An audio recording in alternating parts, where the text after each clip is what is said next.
Everyone, तो आज की वीडियो में हम लोग देखने वाले हैं फिजिक्स के मोस्ट एंड महा इम्पॉर्टेंट क्वेश्चन। एंड ऐसे क्वेश्चंस भी नहीं होंगे कि जो आपको लग रहा है कि सर इम्पॉर्टेंट ही बता रहे हो, तो क्या इम्पॉर्टेंट के चक्कर में ऐसा ना हो कि सर कि वो जो मेन क्वेश्चन रहते हैं ना वो भी ना आए, क्योंकि हमें 95+ चाहिए, मतलब 90 इस बार 95 पार, ठीक है।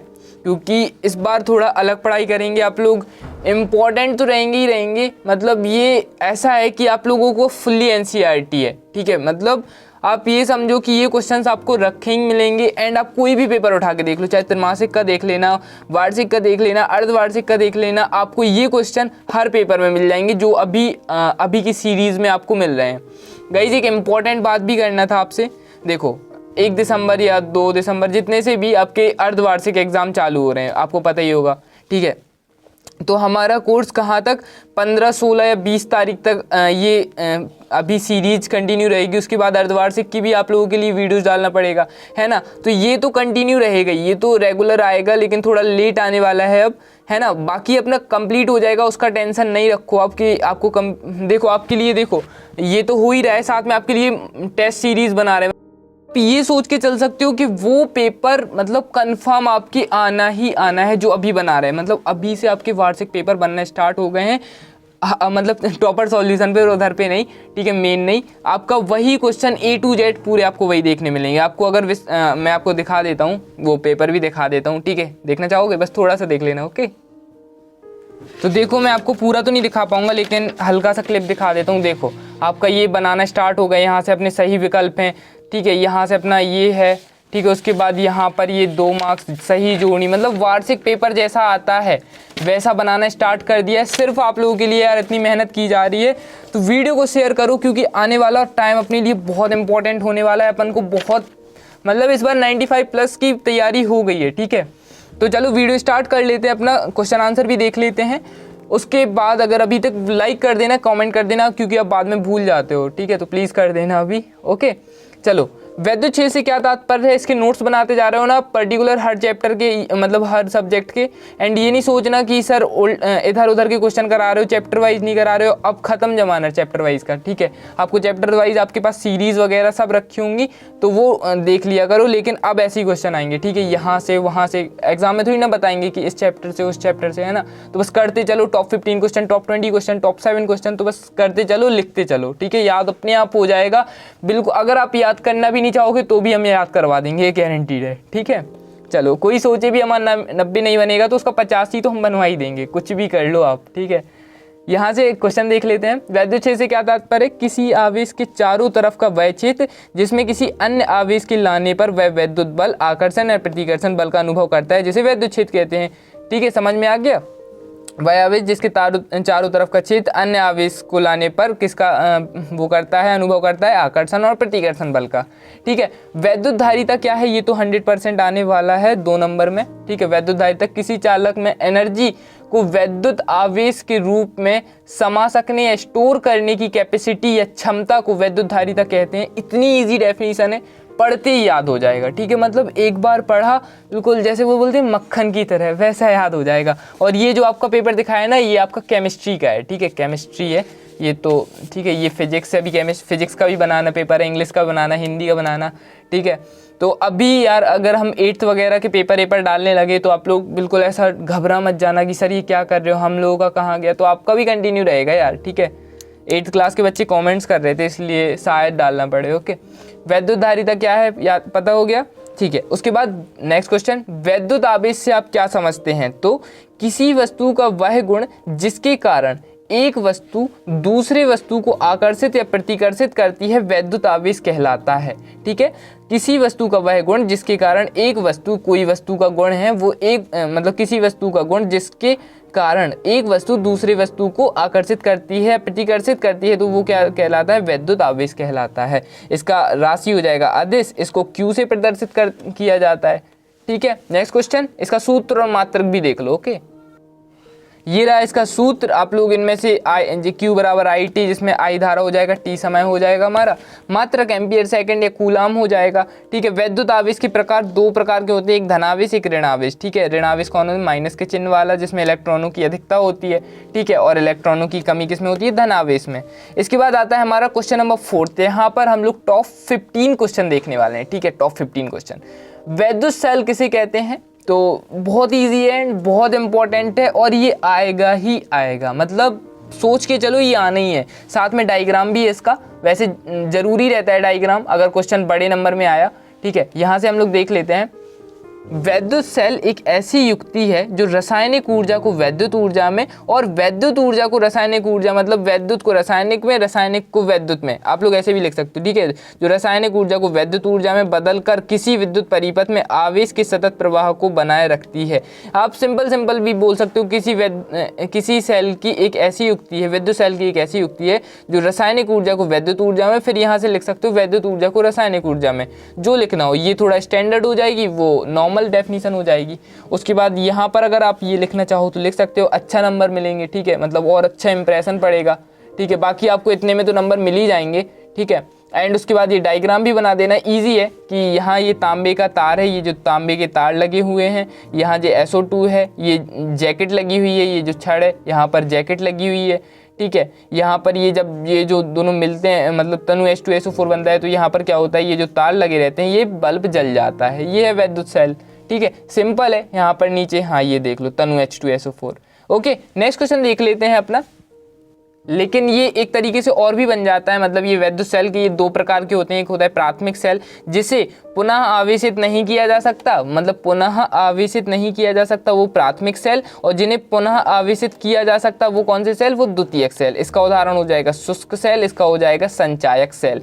समविभव पृष्ठ किसे कहते हैं? इसके गुण लिखिए। ठीक है, अगर आप लोगों ने अच्छे से पढ़ा होगा ना, तो आपको पता होगा कि ये क्वेश्चंस कितने इंपॉर्टेंट है। ठीक है, समविभव पृष्ठ किसे कहते हैं? इसके गुण लिखिए। वह पृष्ठ, अगर देखो आप प्लेलिस्ट चेक कर लेना, आज प्लेलिस्ट बन जाएगी, अभी तक बनी नहीं थी, आज प्लेलिस्ट बना लेंगे, तो प्लेलिस्ट चेक कर लेना। मतलब ये हो जाएगा वार्षिक एग्जाम 2023 फिजिक्स। ठीक है, या फिजिक्स मतलब फिजिक्स वार्षिक एग्जाम 2023 के नाम से प्लेलिस्ट बन जाएंगी, एंड केमिस्ट्री की भी इसी नेम से। ठीक है, तो वो आप चेक कर लेना। ओके, चलो यहाँ देख लेते हैं। वह पृष्ठ जिसके प्रत्येक बिंदु पर विभव का मान समान होता है, उसे क्या कहते हैं? समविभव पृष्ठ कहते हैं। इस स्थिति में आवेश द्वारा कोई काम नहीं किया जाता है। ठीक है, क्या है? विभव का मान सभी में समान होता है, तो वो क्या कहलाती है? समविभव पृष्ठ। उसके नाम में ही क्वेश्चन में ही आंसर है। ठीक है, इसके गुण आते हैं, मेन है गुण। ठीक है, तो यहाँ गुण देख लेना। इस पृष्ठ के प्रत्येक बिंदु पर विभव का मान समान होता है, जो कि आंसर में दिया है। समविभव पृष्ठ के प्रत्येक बिंदु पर किए गए कार्य का मान शून्य होता है, जो कि क्वेश्चन में भी दिया है। ठीक है, ये 2 पॉइंट तो हमें वहीं से मिल गए। इस पृष्ठ पर खींची गई विद्युत बल रेखाएं पृष्ठ की लंबवत होती हैं, वो डायग्राम से हमें पता ही चलता है। दो समविभव पृष्ठ एक दूसरे को प्रतिच्छेद नहीं करती, ये भी डायग्राम में दिया गया है। प्रत्येक चालक का पृष्ठ समविभव पृष्ठ होता है, वो भी क्लियर बात है। बहुत और ज़्यादा महत्वपूर्ण क्वेश्चन, विभव की निरक्षीय स्थिति किसे कहते हैं? इसके लिए व्यंजक निकालिए। ठीक है, बहुत सिंपल है। P मतलब ए बी जो हो जाएगा, PA हो जाएगा। इस ये प्लस Q माइनस Q, तो ये तो ये दोनों बन जाएंगे 2A। ठीक है, एंड C को लेकर अपन लोग इसको सॉल्व कर देंगे। सबसे पहले क्या करेंगे, इतना सा थोड़ा सा लिखेंगे, फिर प्लस Q आवेश के कारण बिंदु P पर लगने वाला विभव, तो V1 बराबर 1/4 पाई एप्सिलॉन नॉट Q बटे AP, ये पहला समीकरण।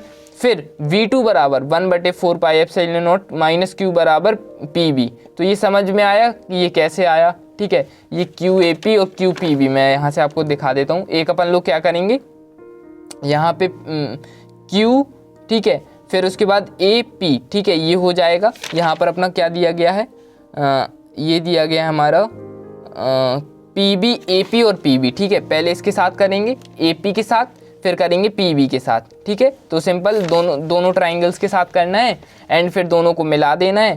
ठीक है, दोनों मिल जाएंगे, एंड फिर उसके बाद काटा कूटी होगी, फिर हमारा आंसर आ जाएगा यहाँ पर। सिंपल है।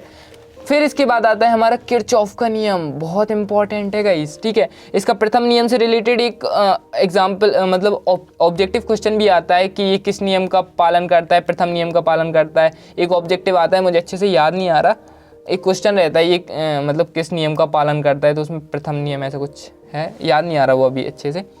किरचॉफ का नियम करना है, तो इसमें हमारा हो जाएगा सन 1842 1842 में वैज्ञानिक किरचॉफ ने जटिल से जटिल परिपथों का अध्ययन को सुगम बनाने के लिए 2 नियमों का प्रतिपादन किया, जिसे किरचॉफ का नियम कहते हैं। प्रथम नियम कौन सा है?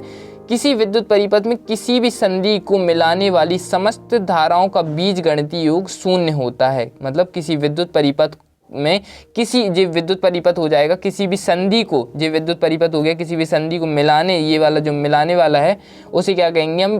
धाराओं का बीजगणितीय योग शून्य होता है। ठीक है, इसे प्रथम नियम कहते हैं एंड ये हो जाएगा। ठीक है, इसमें हमारा क्या होता है? सिंपल, सबको पहले लिख लेते हैं I1 minus I2 minus I3 minus I4 I5, फिर उसके बाद 0 दे देते हैं, फिर प्लस प्लस अलग निकाल लेते हैं, माइनस माइनस अलग निकाल लेते हैं, ये रहा।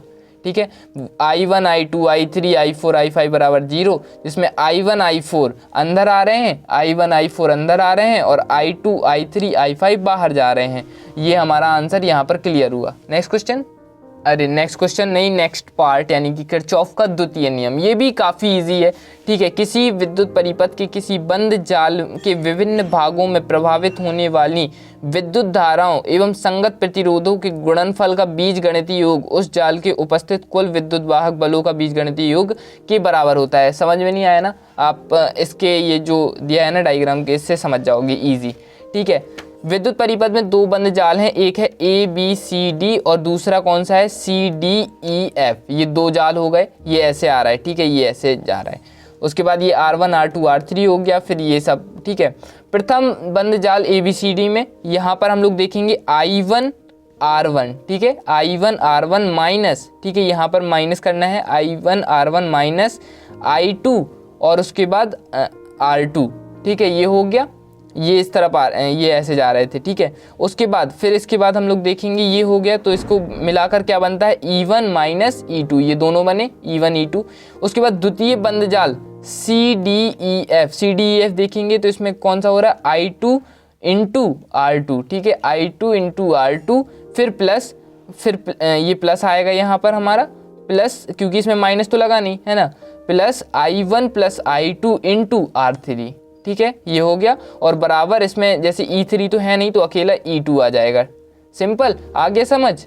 ओके, बहुत इजी था यार। ठीक है, इसके बाद 8th क्वेश्चन, विद्युत विभव को परिभाषित कीजिए, इसका एसआई मात्रक व विमीय सूत्र लिखिए। तो विद्युत विभव किसी परीक्षण आवेश Q0 यानी कि Q0 भी बोल सकते हैं को अनंत से विद्युत क्षेत्र के किसी बिंदु तक लाने में प्रतिकर्षण बल के विरुद्ध किया गया कार्य उस बिंदु का विद्युत विभव प्रदर्शित करता है। इसे V से प्रदर्शित करते हैं। विभव एक अदिश राशि है, जो कि अभी हम पहले पढ़ चुके हैं ना।